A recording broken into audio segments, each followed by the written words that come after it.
तो दोस्तों नमस्कार। आज हम बहुत ही एक सेंसिटिव टॉपिक पे बात करने वाले हैं और वो सेंसिटिव इसलिए कि इसने पूरी दुनिया को धरातल पर ला दिया है। हजारों सेक्टर बर्बाद हो गए, लाखों लोगों का जॉब जा चुका है और करोड़ों लोग मिडिल क्लास से लोअर मिडिल में या लोअर क्लास में आ गए हैं।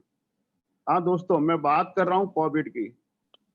और ये बात हमें इसलिए करनी पड़ रही क्योंकि ये दोस्तों वायरस तो बहुत भयावह है ही, लेकिन हमारे कुछ प्रबुद्ध लोगों ने सोशल मीडिया का यूज करके इसके बारे में बहुत सारी ट्रीटमेंट और बहुत सारी ट्रीटमेंट मॉडलिटीज लोगों को बताते रहे, बार बार अपने प्रतिक्रिया देते रहे सोशल मीडिया पे। और उस प्रतिक्रिया का नतीजा ये निकला कि हजारों लोगों का लीवर खराब हो गया, काढ़ा पिला पिला के, इररिलेवेंट बात कर करके, इररिलेवेंट डॉक्यूमेंट्स डाल डाल के। और अभी एक रिसेंट न्यूज मैं आपको दे रहा हूँ, कल ही WHO ने हमें वार्न किया है कि नया जो वायरस है इसकी वजह से सुपर गोनोरिया डिजीज होती है, एक STD की डिजीज है सुपर गोनोरिया, वो बहुत होने लगी है। और उसका मेन रीजन क्या है कि फिजिशियंस या समझो किसी भी वजह से एंटीबायोटिक ओवर यूज किया जा रहा है और ये एंटीबायोटिक ओवर यूज करने से ये बीमारी होने लगी है। तो दोस्तों इन सभी मुद्दों पर, क्योंकि ये इतना सेंसिटिव मुद्दा है, लोगों को इतनी गलतफहमियां हैं समाज में, तो इन सभी मुद्दों पर हम विस्तार से आज बात करेंगे। और हमारे बीच MD डॉक्टर हैं, बहुत जबरदस्त डॉक्टर हैं, डॉक्टर दीपक शर्मा, बहुत डीप नॉलेज रखते हैं इस कोरोना के पूरी पैथोफिजियोलॉजी की। वो आपको ये बताएंगे कि ये बीमारी कैसे होती है, इस बीमारी में क्या ऐसा होता है कि आपको वीकनेस आती है, कि ऐसा क्या होता है कि आपको सांस की दिक्कत आती है, ऐसा क्या होता है कि पोस्ट कोरोना हार्ट अटैक बहुत हो रहे हैं, ऐसा क्या होता है कि स्मेल जाती है। एक एक चीज को आपको बताएंगे, वाई, ये क्यों होता है।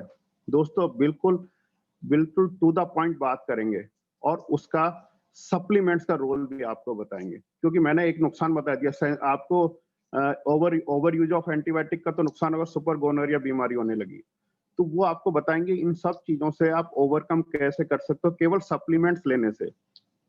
तो दोस्तों कॉपी पेन लेके बैठिए, जैसे हमें हमारे डायमंड और हमारे मेंटर ने आपको बता ही दिया है। बहुत अच्छी इंफॉर्मेशन ये देने वाले हैं doctor Deepak. Over to doctor Deepak.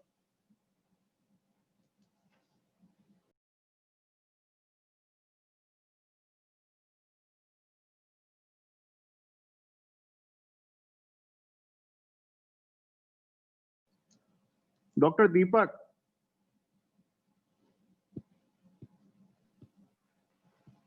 Good evening सभी, आप सभी का।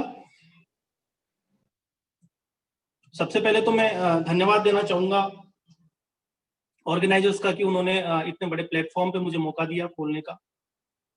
तो दोस्तों टाइम जाया ना करते हुए सीधे हम टॉपिक पे आते हैं, जो कि आज के करंट सिनेरियो में सबसे हॉट टॉपिक है, कोविड-19। और उससे भी हॉट है दोस्तों पोस्ट कोविड सिचुएशन। तो दोस्तों कोविड-19 के बारे में थोड़ा सा जानते हैं, क्योंकि आजकल रिसेंट में ये आ रहा है कि उन्होंने अपना स्ट्रेन बदल लिया है। जो नया स्ट्रेन है वो पहले से ज्यादा इन्फेक्शियस है, 70% मोर इन्फेक्शियस है। डेथ्स तो हालांकि उतना ही बोल रहे हैं कि जो इस स्ट्रेन से हो रही थी उतनी हो रही है, लेकिन इन्फेक्शियस बहुत ज्यादा है। WHO का भी जो अभी 2 दिन पहले का जो स्टेटमेंट था वो ये कह रहे थे कि आने वाला टाइम जो है वो इस बीमारी का जो सबसे बुरे दिन है वो आने वाला है। तो दोस्तों कोविड-19 के बारे में जानने से पहले सबसे पहले हम वायरस के बारे में जानते हैं। दोस्तों ये एक सिंगल स्ट्रैंडेड RNA वायरस होता है। अब दोस्तों ये जानते हैं कि इस वायरस से हम इन्फेक्ट कैसे होते हैं। दोस्तों कोई इन्फेक्टेड पेशेंट है, कोविड-19 इन्फेक्टेड पेशेंट है, यदि वो कफ करता है या स्नीज करता है, यानी वो छींकता है या खांसी आती है उसको, और यदि हम उसके संपर्क में आते हैं, तो ये ड्रॉपलेट इन्फेक्शन की वजह से हमारे रेस्पिरेटरी ट्रैक्ट में चला जाता है और हमारे फेफड़ों में चला जाता है। और फेफड़ों में जाने के लिए दोस्तों ये नाक के थ्रू जा सकता है, या तो ये नाक के थ्रू जा सकता है, या फिर आंखों के थ्रू, या फिर मुंह के थ्रू।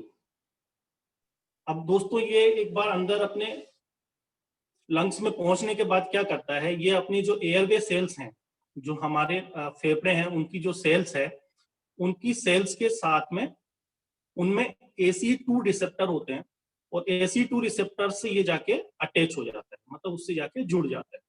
जुड़ने के बाद दोस्तों क्या होता है, जो इसकी झिल्ली रहती है, जो वायरस जो सेल है उसकी जो झिल्ली है, और जो हमारी कोशिकाएं उसकी झिल्ली हैं, वो आपस में फ्यूज हो जाती हैं और वायरस हमारी सेल के अंदर एंटर कर जाता है। जैसे ही दोस्तों अंदर एंटर करता है, तो इसके जो ऊपर एक लिपिड की लेयर रहती है, वो लिपिड की लेयर डिसॉल्व हो जाती है, और इसका जो RNA होता है वो हमारे सेल के साइटोप्लाज्म में मिक्सअप हो जाता है। अब दोस्तों ये क्या करता है, हमारी होस्ट सेल है उसमें वायरस का RNA आ गया, मतलब वायरस का न्यूक्लिक एसिड आ गया। अब क्या होगा, जो हमारी सेल है वो वायरस के RNA को रीड करेगी और उसके हिसाब से प्रोटीन कंटेंट बनाना शुरू करेगी, जो भी वायरस को जरूरत होगी उस हिसाब से। देखते ही देखते M प्रोटीन, S प्रोटीन, जो ग्लाइकोप्रोटीन्स हैं वो बनाती जाएंगी, और जैसे ही सारी प्रोटीन्स बनती गई तो वायरस का नई कॉपीज वायरस की नई कॉपीज बनती जाएंगी, और वो दोस्तों बिलियंस में भी हो सकती हैं, मिलियंस बिलियंस में हो सकती हैं। अब दोस्तों वायरस ने अपने आप को मल्टीप्लाई कर लिया, वायरस का अगला काम है कि उस सेल से बाहर आना। अब उस सेल से बाहर आने के लिए, क्योंकि वो तो इन्फेक्टेड सेल वैसे ही है, तो वो उसको बर्स्ट कर देता है और बाहर सराउंडिंग में आ जाता है। सराउंडिंग में आने के बाद दोस्तों वो क्या करता है, जो आसपास की दूसरी कोशिकाएं हैं उनको इन्फेक्ट करता है, और इसी तरह से वायरस मल्टीप्लाई होता रहता है। या फिर यदि वो पेशेंट कफ करता है या स्नीज करता है, तो वो एरोसोल्स जो होती हैं, जो ड्रॉपलेट्स होती हैं, उसकी फॉर्म में दूसरे लोगों को इन्फेक्ट भी कर सकता है। अब दोस्तों हम आगे बढ़ते हैं और जानते हैं कि कोरोना में, कोविड-19 वायरस इन्फेक्शन में हमारी बॉडी के जो कौन कौन से ऑर्गन्स हैं जो सबसे ज्यादा इन्फेक्टेड होते हैं। तो सबसे पहले बात करते हैं हम दोस्तों हमारे लंग्स की, जो हमारे फेफड़े हैं उनके बारे में बात करते हैं, क्योंकि इस बीमारी का जो फोकस है, इस पेंडेमिक का जो फोकस है, वो दोस्तों हमारे लंग्स ही है। अब दोस्तों अभी हमने उसकी पैथोजेनेसिस में देखा कोविड की में, कि वायरस ने सेल्स को इन्फेक्टेड कर दिया। अब सेल्स धीरे धीरे बहुत सारी सेल्स को डैमेज कर दिया। डैमेज होने से क्या हो गया, उनका सेल्स का डेब्रिस, मतलब एक तरह से कचरा मान लो, वो हो जाएगा, और धीरे धीरे वो पल्मोनरी फाइब्रोसिस की तरफ बढ़ते जाएंगे। और पल्मोनरी फाइब्रोसिस में दोस्तों क्या होता है कि लंग का जो वो हिस्सा है, हमारे फेफड़ों का जिस हिस्से में फाइब्रोसिस है, वो हिस्सा काम करना बंद कर देता। अगली बात करें हम इम्यून रिस्पॉन्स की। अब इम्यून रिस्पॉन्स में क्या होगा कि दोस्तों जो कोविड-19 पार्टिकल है, जो वायरस पार्टिकल है, वो हमारी बॉडी के लिए फॉरेन बॉडी का काम करता है। तो हमारी बॉडी क्या करती है, उसको बाहर निकालने का या उसको किल करने का प्रोग्राम सेट करती है। तो उसमें क्या होती है कि इम्यून सिस्टम जो होता है वो कुछ इस तरह के तत्व जो होता है, लाइक साइटोकाइंस और कीमोकाइंस, वो रिलीज करता है। उससे उससे क्या होती है, जो हमारी एयरवे सेल्स हैं वो थोड़ा सा इन्फ्लेम्ड हो जाती है, यानी उनमें सूजन आ जाती है। सूजन आने की वजह से दोस्तों क्या होता है, म्यूकस सिक्रीट होता है, और म्यूकस से धीरे धीरे काफी म्यूकस हो जाएगा, तो एक म्यूकस का प्लग बन जाता है, और जो पेशेंट जिनको कोविड-19 इन्फेक्शन है उनको सांस लेने में दिक्कत आने लगती है, जो इस बीमारी का प्राइम फीचर है। अगली बात करें दोस्तों हम, पेशेंट यदि कोविड-19 का सांस लेने में दिक्कत है, वो हॉस्पिटल में एडमिट हो रहा है, तो उसे ऑक्सीजन तो सभी को देनी पड़ रही है दोस्तों। ऑक्सीजन भी high flow oxygen 10 litre 15 litre पर मिनट के हिसाब से देनी पड़ रही है। तो ऑक्सीजन भी दोस्तों हम सब जानते हैं कि ऑक्सीजन एक फ्री रेडिकल्स है। तो ऑक्सीजन जो रेस्पिरेटरी सेल का डैमेज हो रहा था उसको और ज्यादा बढ़ा देता है। इसके अलावा वेंटिलेटर्स हैं, वो भी इस डैमेज को फर्दर बढ़ा देते हैं। तो दोस्तों ये तो था रेस्पिरेटरी सिस्टम यानी हमारे लंग्स। उसके बाद में दूसरे सिस्टम की तरफ आते हैं, जो वो भी काफी इंपॉर्टेंट है, वो है कार्डियोवैस्कुलर सिस्टम। तो दोस्तों जो फोकस बीमारी का था वो था रेस्पिरेटरी यानी हमारे लंग्स, और इस बीमारी का जो प्रोमिनेंट फीचर है वो है कार्डियोवैस्कुलर सिस्टम। अब कार्डियोवैस्कुलर सिस्टम भी क्यों इन्फेक्ट होता है, क्योंकि इसमें भी जो हमारी एयरवे सेल्स होती हैं, जो हमारे फेफड़ों की सेल्स थी, उनमें ACE2 रिसेप्टर थे। ऐसे ही जो कार्डियक मसल्स होती हैं, जो कार्डियक सेल्स होती हैं, उनमें भी ACE2 रिसेप्टर होता है और ये वायरस वहां जाके उससे बाउंड कर जाता है। बाउंड करने के बाद में वो कार्डियक मसल्स को, जो कार्डियक सेल्स हैं, उनको इन्फेक्ट करता है और उन जो कार्डियक सेल्स हैं उनमें सूजन आ जाती है, इन्फ्लेम्ड हो जाती हैं वो, और इसको हमारी मेडिकल टर्मिनोलॉजी में दोस्तों हम जानते हैं कि ये मायोकार्डाइटिस हो गई। अब दोस्तों हम जानते हैं कि हमारी जो हार्ट की सेल्स हैं उनमें सूजन आ गई, तो ऑब्वियसली जो हमारे हार्ट का जो फंक्शन है वो कम हो जाएगा, तो मींस हार्ट की जो पंपिंग कैपेसिटी है वो डिक्रीज हो जाती है, जिसको हम इजेक्शन फ्रैक्शन के नाम से जानते हैं। और जब दोस्तों पंपिंग कैपेसिटी कम हो जाती है, तो कई लोगों को, जैसे पोस्ट कोविड में हो रहा है कि उनको पोस्ट कोविड में हार्ट अटैक से डेथ हो रही है, तो वो इसी वजह से हो रही है, क्योंकि पंपिंग कैपेसिटी डिक्रीज होने की वजह से हार्ट अटैक से डेथ हो जाती है। इसके अलावा दोस्तों इसमें क्या होता है, जो क्लोटिंग सिस्टम अपना होता है वो भी थोड़ा डिफेक्टिव हो जाता है, और इसकी वजह से थ्रोम्बस, जिसको हम बोल सकते हैं ब्लड क्लोट्स, वो हमारे ब्लड क्लोट्स ब्लड वेसल्स में भी रहते हैं, वो कहीं भी डिस्लॉज हो सकते हैं। यदि वो लंग्स में डिस्लॉज हो गए तो दोस्तों वो लंग्स पल्मोनरी एम्बोलाई का काम करेंगे। इसके अलावा यदि वो हार्ट में चले गए तो हार्ट अटैक आ सकता है। यदि वो ब्रेन में चले गए तो दोस्तों स्ट्रोक, जिसको हम पैरालिसिस के नाम से जानते हैं, पेशेंट को लकवा हो सकता है। और इसके अलावा यदि वो डीप वेन में चले गए तो डीप वेन थ्रोम्बोसिस के नाम से भी प्रॉब्लम हो सकती है। दोस्तों अगले हम बात करेंगे तंत्रिका तंत्र की, यानी सेंट्रल नर्वस सिस्टम। अब सेंट्रल नर्वस सिस्टम में दोस्तों हम जानते हैं जो नर्वस सिस्टम होता है उसमें एक माइलिन शीथ होती है, वो सबसे इंपॉर्टेंट पार्ट होता है। वो क्या होती है, एक लेयर होती है, वो नर्व्स के चारों तरफ होती है, और उसका फंक्शन क्या होता है, माइलिन शीथ क्या करती है, वो एक नर्व सेल से दूसरी नर्व सेल के बीच में जो हमारे इंपल्सेज होते हैं, जो इलेक्ट्रिकल इंपल्सेज होते हैं, उनको क्विकली ट्रांसमिट करने का काम करती है। और जो माइलिन शीथ दोस्तों बनी होती है, ये 70% लिपिड से बनी होती है और 30% ये प्रोटीन से बनी होती है। अब दोस्तों मेडिकल में एक टर्मिनोलॉजी होती है demyelinating illness, like multiple sclerosis. उसमें क्या होता है दोस्तों, ये जो माइलिन शीथ होती है इसका लॉस हो जाता है, और इसका लॉस होने की वजह से फटीग जो होती है वो बहुत ज्यादा होती है। यानी पेशेंट को जो मल्टीपल स्क्लेरोसिस, उसका मेन फीचर ये होता है कि पेशेंट को बहुत ज्यादा थकान, एक्सट्रीम प्रोफाउंड फटीग होती है, बहुत ज्यादा एक्सट्रीम थकान होती है, और साथ में जो उसकी मसल्स की स्ट्रेंथ है उसका भी लॉस हो जाता है। और यही सेम, क्योंकि पोस्ट कोविड में दोस्तों फटीग जो है, प्रोफाउंड फटीग, वो उसका मेन फीचर है, यानी बहुत ज्यादा फटीग हो जाती है, तो ये इसका मेन फीचर है। तो इसमें भी ये दोस्तों कोविड 2 वायरस के लिए भी बोला गया है कि ये डीमाइलिटिक लाइक इलनेस करता है, और ये माइलिन शीथ का लॉस कर देता है। इसके लिए ये जो अपनी नर्वस सिस्टम की सेल्स हैं, जिनको हम ओलिगोडेंड्रोसाइट्स बोलते हैं, उन पे डायरेक्टली भी अटैक करता है, और इसके अलावा जो इम्यून सिस्टम है उसकी वजह से भी उन सेल्स को डैमेज होता है। अब दोस्तों हम इसका एक और फीचर है दोस्तों पोस्ट कोविड का, वो है लॉस ऑफ स्मेल। मतलब कोविड में भी है loss of smell. Loss of smell दोस्तों होता है, जो वायरस है, कोविड वायरस, वो हमारे जो ब्रेन में एंटर करता है वो थ्रू ऑल्फैक्टरी बल्ब करता है, और ऑल्फैक्टरी बल्ब के थ्रू एंटर करने की वजह से हमें लॉस ऑफ स्मेल होता है। इसके अलावा दोस्तों एक दो फीचर्स जो पोस्ट कोविड में इंपॉर्टेंट है, वो है एक तो शॉर्ट टर्म मेमोरी लॉस, इसके अलावा हेडेक, और एक लॉस ऑफ टेस्ट सेंसेशन। इसके अलावा अगले सिस्टम की बात करें वो है साइकेट्रिक सिस्टम। और साइकेट्री में दोस्तों क्या है कि इस डिजीज से जुड़ा सोशल स्टिग्मा इतना ज्यादा है, तो इसलिए पेशेंट को एंजाइटी और डिप्रेशन दोनों काफी ज्यादा बढ़ते जा रहे हैं, और इसकी वजह से सुसाइडल टेंडेंसीज भी बढ़ रही हैं। और एंजाइटी का एक और रीजन ये है कि पेशेंट अपनी फैमिली से और अपने फ्रेंड्स से काफी दूर हो जाता है, केयर भी उसे अच्छे से नहीं मिल पाती है, तो इसका एक रीजन ये भी है।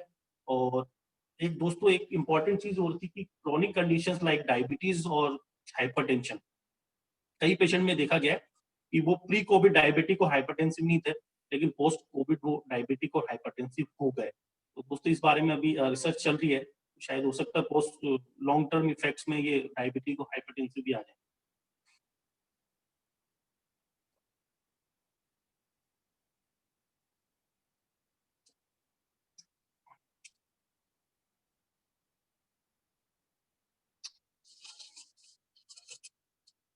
दोस्तों हम सिम्टम्स के बारे में बात करते हैं। कोविड-19 के क्या-क्या सिम्टम्स हैं और पोस्ट कोविड के क्या-क्या सिम्टम्स। तो दोस्तों कोविड-19 के सिम्टम में fever, first fever should be more than 99 degree centigrade, dry cough होना चाहिए, इसके अलावा डिफिकल्टी होनी चाहिए, सांस लेने में तकलीफ होनी चाहिए और डायरिया भी हो सकता है दोस्तों। इसके अलावा लॉस ऑफ टेस्ट सेंसेशन और लॉस ऑफ स्मेल सेंसेशन, ये कॉमन से फीचर्स हैं। इसके अलावा दोस्तों यदि पोस्ट कोविड की बात करें तो पोस्ट कोविड में सबसे इंपॉर्टेंट वो है फटीग। पेशेंट बहुत थकान महसूस करता है, उससे उठा नहीं जाता है। इसके अलावा दूसरा फीचर है वो है सांस लेने में तकलीफ होना, इसके अलावा हेडेक, इसके अलावा शॉर्ट टर्म के लिए मेमोरी लॉस भी हो जाता है। और क्योंकि पोस्ट कोविड स्टेरॉइड्स काफी दे रहे हैं इस बीमारी में, तो इसलिए कई बार रेटिनल एडीमा वगैरह होता है, तो दिखने में भी विजन प्रॉब्लम्स भी आ रही हैं और जॉइंट पेन भी दोस्तों इसमें हो सकता है।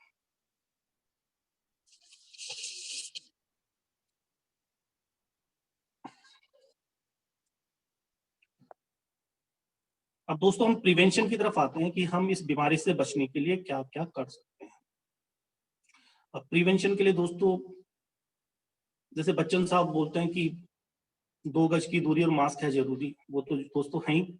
अपने को सेल्फ डिस्टेंसिंग रखनी है, मास्क का उपयोग करना है, सैनिटाइजर का उपयोग करना है।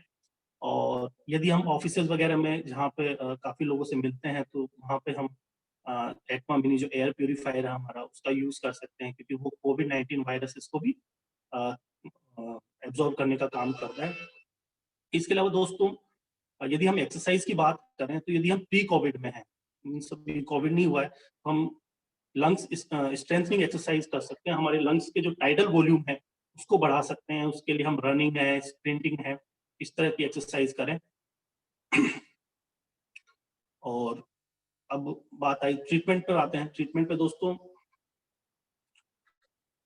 ट्रीटमेंट में हम जानेंगे अब कि सप्लीमेंट्स का क्या क्या रोल है। Role of nutrition in prevention and treatment of COVID and post COVID. अब दोस्तों बात करते हैं प्रोटीन सप्लीमेंट्स। तो पहला जो इम्पोर्टेंट है हर सेल के लिए दोस्तों वो है प्रोटीन। और प्रोटीन के रिक्वायरमेंट दोस्तों हम लोग जानते हैं कि प्रोटीन यदि नॉर्मल एडल्ट है तो उसे 1 ग्राम पर केजी के हिसाब से चाहिए पर डे। यानी यदि वो 70 केजी का है तो उसे 70 ग्राम प्रोटीन चाहिए। यदि कोई महिला प्रेग्नेंट है या लैक्टेटिंग है, यानी बच्चे को दूध पिला रही है, तो उसे 1.5 ग्राम पर केजी पर डे के हिसाब से चाहिए प्रोटीन। यानी 50 ग्राम यदि प्रेगनेंसी में है, 50 केजी वेट है, तो उसे 75 ग्राम के आसपास प्रोटीन चाहिए। इसके अलावा दोस्तों बात करें हम बच्चों के बारे में, तो बच्चों को 1.25 ग्राम चाहिए 1 किलो वजन पे पर डे के हिसाब से। और एथलीट्स हैं या जो जिम में जाते हैं, जो हैवी एक्सरसाइज वगैरह करते हैं, उन्हें 2 ग्राम पर केजी पर डे के हिसाब से प्रोटीन चाहिए। अब दोस्तों दुनिया में 2 तरीके के फूड हैबिट्स होती हैं, एक होती है वेजिटेरियन और एक होती है नॉन वेजिटेरियन। दोस्तों वेजिटेरियन यानी शाकाहारी लोगों के पास में प्रोटीन पाने के क्या क्या तरीके हो सकते हैं, प्रोटीन सप्लीमेंट्स क्या क्या वो ले सकते हैं डाइट से। एक तो वो दाल से ले सकते हैं दोस्तों, एक नट से ले सकते हैं, एक पीनट से ले सकते हैं, चीज से ले सकते हैं और पनीर से ले सकते हैं। इसी तरह नॉन वेजिटेरियन जो सोर्सेज होते हैं वो उनके पास वेजिटेरियन सोर्सेज तो हैं, इसके अलावा वो चिकन, मटन और फिश, इनसे भी हम प्रोटीन ले सकते हैं।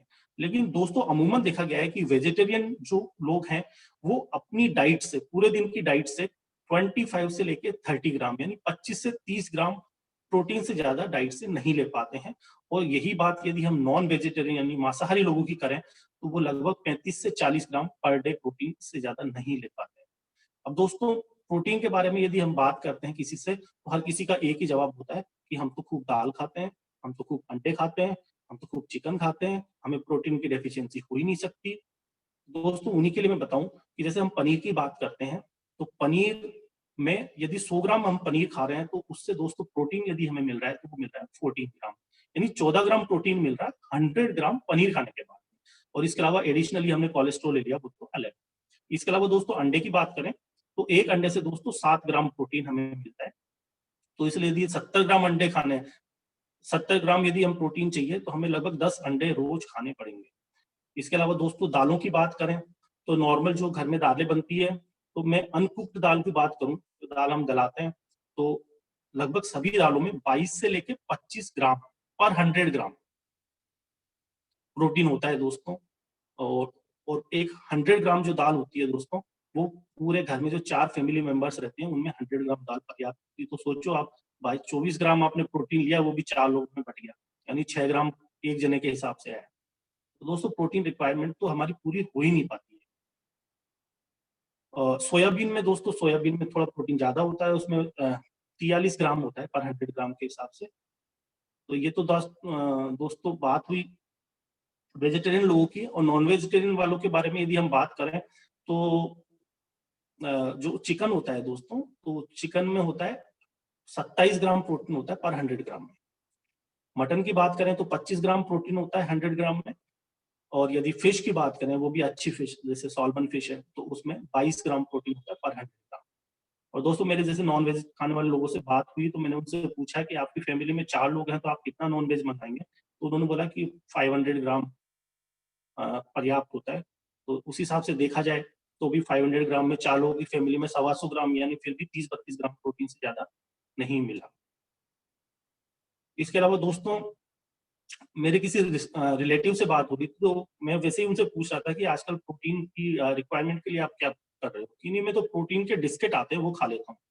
तो प्रोटीन के डिस्केट की बात दोस्तों बात करूं मैं, तो प्रोटीन के डिस्केट का जो डिब्बा आता है वो 300 ग्राम का आता है और उसकी सर कॉस्ट आपकी आती है। आवाज बिल्कुल नहीं आ रही है।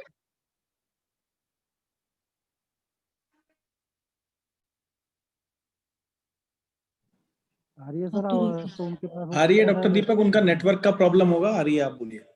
और जिसको जो मैसेज करना हो वो चैट बॉक्स में करें, और प्लीज कोई भी मैसेज चैट पे करें, ऐसे बीच में माइक ऑन ना करें, डिस्टर्ब नहीं करें प्लीज। दोनों डिस्किट की अपन बात करते हैं, तो डिस्किट में वो 300 ग्राम का पैक आता है डिस्किट का, और उसकी जो कॉस्ट आती है लगभग 440 रुपए के आसपास। और उस 100 ग्राम डिस्किट में दोस्तों यदि हमें प्रोटीन चाहिए होता है तो प्रोटीन 30 ग्राम आता है ओनली।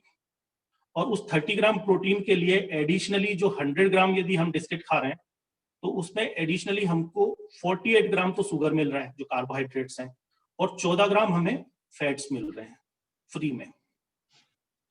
तो दोस्तों कॉस्ट भी लगाई जाए तो हम पूरे, यदि उसमें केसिन सोर्स होता है उसका मेनली, तो पूरे 300 ग्राम में हमें 90 ग्राम प्रोटीन मिलता है, जिसके लिए हमें लगभग 450 रुपीज पे करना पड़ रहा है। हमारे न्यूट्रीलाइट इससे काफी सस्ता है। अब इसके अलावा दोस्तों बात करते हैं हम सेकंड जो इम्पोर्टेंट न्यूट्रिएंट्स है वो है मल्टीविटामिन एंड मल्टीमिनरल्स। दोस्तों इम्यूनिटी बूस्टर्स जो होते हैं वो विटामिन और मिनरल्स में बात करूं, उनकी विटामिन जो हमारी बॉडी के लिए, इम्यूनिटी के लिए जरूरी है, उनमें विटामिन B6 है दोस्तों, एक विटामिन B9 है, एक विटामिन B12 है, विटामिन A है, vitamin C, vitamin D, vitamin E है। ये 7 विटामिन हैं दोस्तों जो हमें जरूरी होते हैं इम्यूनिटी के लिए। इसके अलावा दोस्तों यदि मिनरल्स की बात करें तो मिनरल्स में एक आयरन, एक जिंक, एक कॉपर, एक सेलेनियम और एक मैग्नीशियम। तो दोस्तों इस तरह से 12 इम्यूनिटी बूस्टर हमें चाहिए होते हैं। और दोस्तों सिंपल है, न्यूट्रीलाइट जो अपना न्यूट्रीलाइट की जो डेली टेबलेट आती है वो लगभग 18 रुपीज कॉस्ट आती है उसके, और उसमें लगभग 12 इम्यूनिटी बूस्टर हमें मिल जाते हैं, वो भी ऑर्गेनिक फॉर्म में। इसके अलावा दोस्तों कई लोगों से हम बोलते हैं तो वो ये बोलते हैं कि हम न्यूट्रीलाइट की क्यों लें, क्योंकि मल्टीविटामिन मल्टीमिनरल्स तो मार्केट में बहुत सारी आ रही हैं। तो उन लोगों के लिए मेरा ये था कि दोस्तों बाहर जितने भी मार्केट में आ रही हैं वो सिंथेटिक फॉर्म है। सिंथेटिक फॉर्म का मतलब आप उन्हें रेगुलर यूज में नहीं ले सकते, आपको उन्हें डिसकंटिन्यू करना पड़ेगा। जबकि हमारी जो है मल्टीविटामिन और मल्टीमिनरल्स न्यूट्रीलाइट की, वो ऑर्गेनिक फॉर्म में है, उन्हें आप लाइफ लॉन्ग भी ले सकते हैं, आपको कुछ फायदा ही होगा, कोई नुकसान नहीं होगा। दोस्तों इसके बाद मैं विटामिन सी की बात करूं, कई लोगों से बोलते हैं कि विटामिन सी आपको लेनी चाहिए। तो विटामिन सी दोस्तों वो ये कहते हैं कि नहीं, हम तो नींबू पानी पी लेते हैं, तो नींबू पानी से हमारी उसकी जो हमारी नीड है वो पूरी हो जाती है। दोस्तों उन लोगों के लिए बोलना चाहूंगा कि विटामिन सी का जो रिकमेंडेड डेली अलाउंस है वो है 100 ग्राम per day, 100 milligram per day.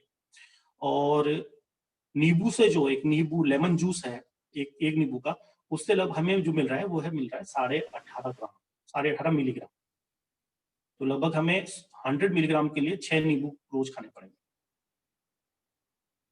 इसके अलावा दोस्तों प्रोटीन का जहां तक मैं बोल रहा था, प्रोटीन में जो वेजिटेरियन सोर्स है वो है 25 to 30 ग्राम से ज्यादा प्रोटीन नहीं ले पा रहे हैं, और जो नॉन वेज वाले हैं वो 35-40 ग्राम से ज्यादा नहीं ले पा रहे हैं पर डे।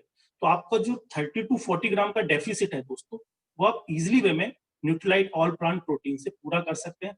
उसके लिए आपको 2 स्कूप सुबह लेना है और 2 स्कूप शाम को लेना है। इसमें हमारा उसका पीडिकास स्कोर 1 है, 100% एब्जॉर्बेबल है।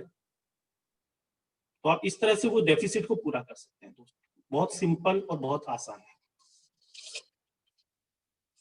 अब दोस्तों अगले सेगमेंट की हम लोग चलते हैं कि वो है थर्ड इंपॉर्टेंट न्यूट्रिएंट जो है फैट्स। और फैट्स भी दोस्तों गुड क्वालिटी फैट्स। फैट्स दोस्तों 2 तरीके के होते हैं, ओमेगा 3 एंड ओमेगा 6। ओमेगा 3 भी हमारी बॉडी के लिए जरूरी है और ओमेगा 6 भी बॉडी के लिए जरूरी है, लेकिन एक रेशो होता है वो हमें मेंटेन करना होता है। और रेशो होता है दोस्तों ओमेगा 6 से ओमेगा 3 का जो रेशो है वो 3:1 to 4:1 होना चाहिए। मतलब ज्यादा से ज्यादा भी माने तो 4:1 होना चाहिए। अब दोस्तों ओमेगा हमें क्यों लेना चाहिए, क्यों इम्यूनिटी के हिसाब से? तो ओमेगा का दोस्तों इम्यूनिटी 2 तरीके की होती है, एक होती है इननेट इम्यूनिटी और एक होती है अडेप्टिव इम्यूनिटी। तो दोस्तों इन दोनों सेल के जो एक्टिवेशन में दोनों तरह की जो कोशिकाएं हैं, इनके एक्टिवेशन का काम करती है ओमेगा 3। इसके अलावा जो हमारी बी सेल्स रहती हैं, टी सेल रहती हैं और जो मैक्रोफेजेस रहती हैं, जो हमारे इम्यूनिटी सिस्टम का मेन पार्ट है, उनके सबके फंक्शन को इंप्रूव करने का काम करती है।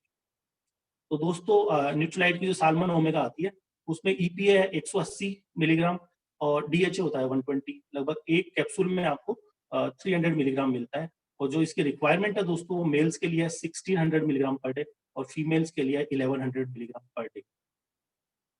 और दोस्तों हमारी डाइट में जो रेशो 4:1 का नहीं है, हमारी डाइट में रेशो यदि हम साल्मन ओमेगा नहीं ले रहे हैं तो हमारी डाइट में रेशो आता है 15:1 का।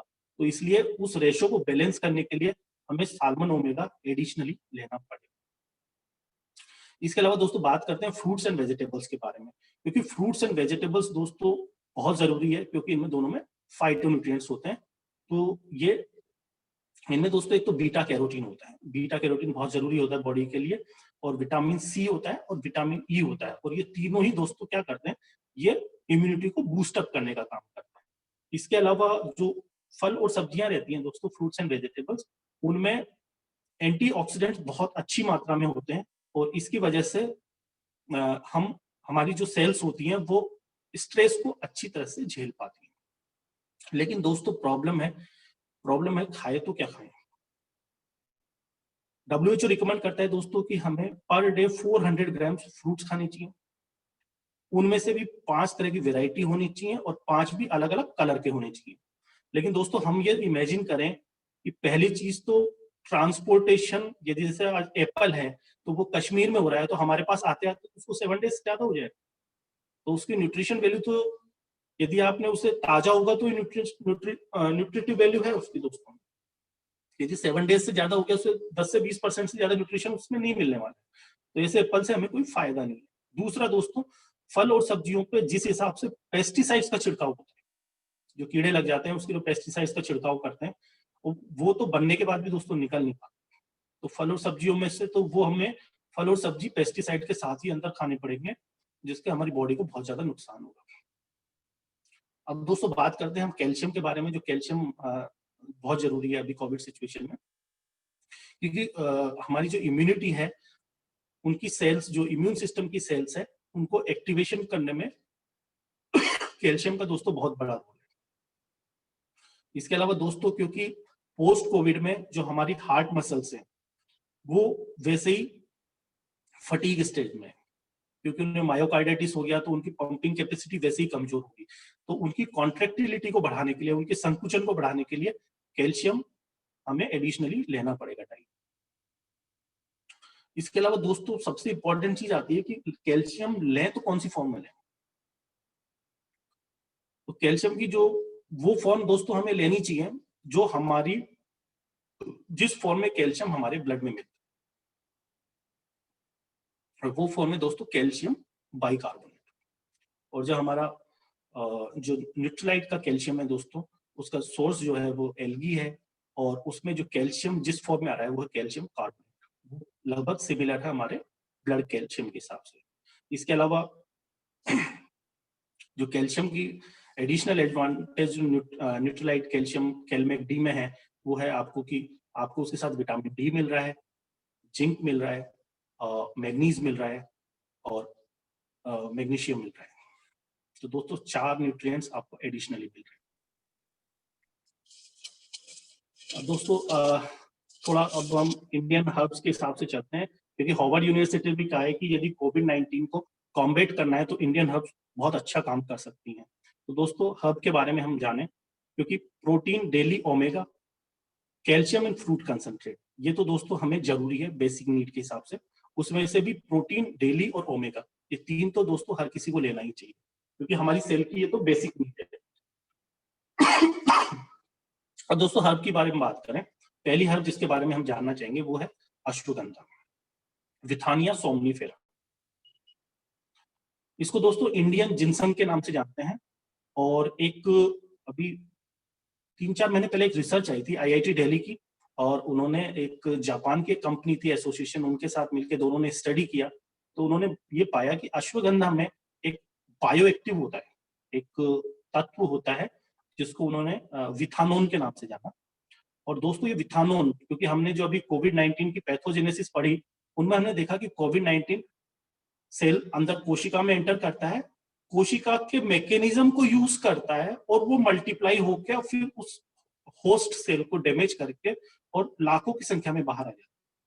तो ये दोस्तों विथानोन क्या करता है, विथानोन जो वायरस का मल्टीप्लीकेशन, जो वायरस, एक वायरस से जो लाखों वायरस बन रहे हैं होस्ट सेल के अंदर, उस वायरस के जो मल्टीप्लीकेशन है उसको ब्लॉक करता है दोस्तों। इसके अलावा दोस्तों धीरे धीरे वो बॉडी से वायरस को क्लीन करने का काम करता है। इसके अलावा बॉडी के डिफेंस मैकेनिज्म को अश्वगंधा इंप्रूव करने का काम करता है और against the harmful bacteria and virus. इसके अलावा अश्वगंधा में दोस्तों एक और इम्पोर्टेंट प्रॉपर्टी होती है, एंटीऑक्सीडेंट प्रॉपर्टी होती है, जिससे वो हमारी सेल्स को डैमेज, दूसरे फ्री रेडिकल्स से इंजरी होने से, डैमेज होने से बचाता है। दोस्तों इसके बारे में बात करें, वो भी बहुत इंपॉर्टेंट हर्ब है, उसका नाम है दोस्तों तुलसी। और तुलसी को दोस्तों हम बॉटनिकल नेम के नाम से जानते हैं, वो है ओलिपासी। तो दोस्तों एंशिएंट रीजन से तुलसी को queen of all herb and herb for all reasons के नाम से जाना गया है। और तुलसी का दोस्तों जिक्र इसलिए कर रहा हूं मैं कि तुलसी में बहुत अच्छी एंटीवायरल प्रॉपर्टीज होती हैं।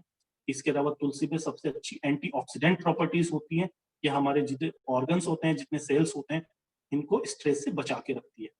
इसके अलावा तुलसी में एक एसेंशियल ऑयल होता है दोस्तों, वो हमारे जो इम्यून सिस्टम है, जो रोग प्रतिरोधक तंत्र है, उसके लिए बहुत बेनिफिशियरी का काम करता है। इसके अलावा तुलसी दोस्तों इम्यूनोमोड्यूलेटर का काम करती है, यानी जो एंटीबॉडी फॉर्मेशन हो रहा है बॉडी में, उसको बूस्ट करने का काम करती है। दोस्तों अगली हमारी इंपॉर्टेंट हर्ब के बारे में बात करें, जो इस कोविड सिचुएशन में बहुत इंपॉर्टेंट है, वो है वसाखा, मुलेठी एंड सुरसा।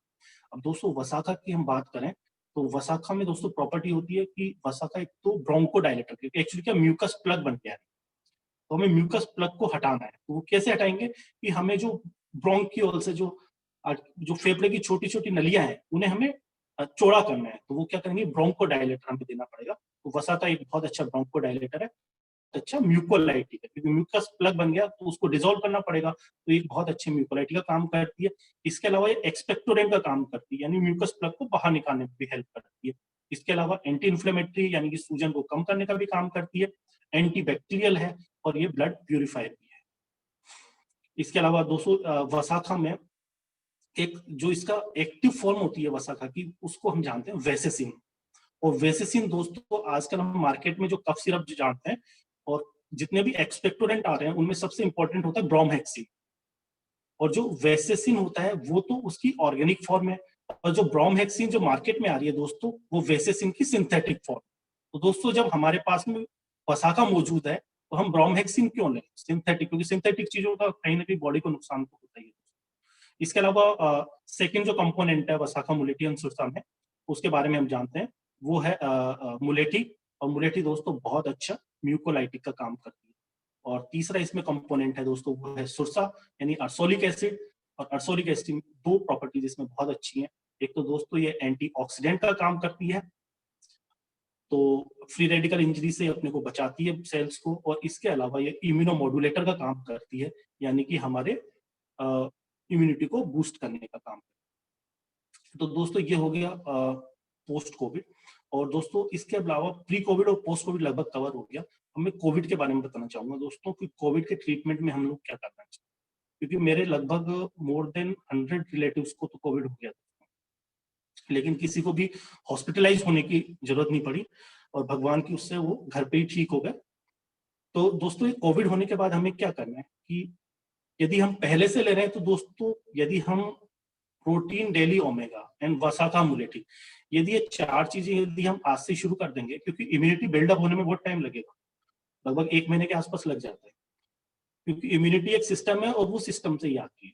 और जिस तरह से वायरस रोज स्ट्रेन बदल रहा है, वैक्सीन का अपने को कुछ पता नहीं कब तक आएगी, और आएगी तो भी कितनी इफेक्टिव रहेगी दोस्तों ये नहीं पता है। तो हमें दोस्तों आज से ये शुरू करना है, अपनी इम्यूनिटी बिल्डअप करने का काम करना है।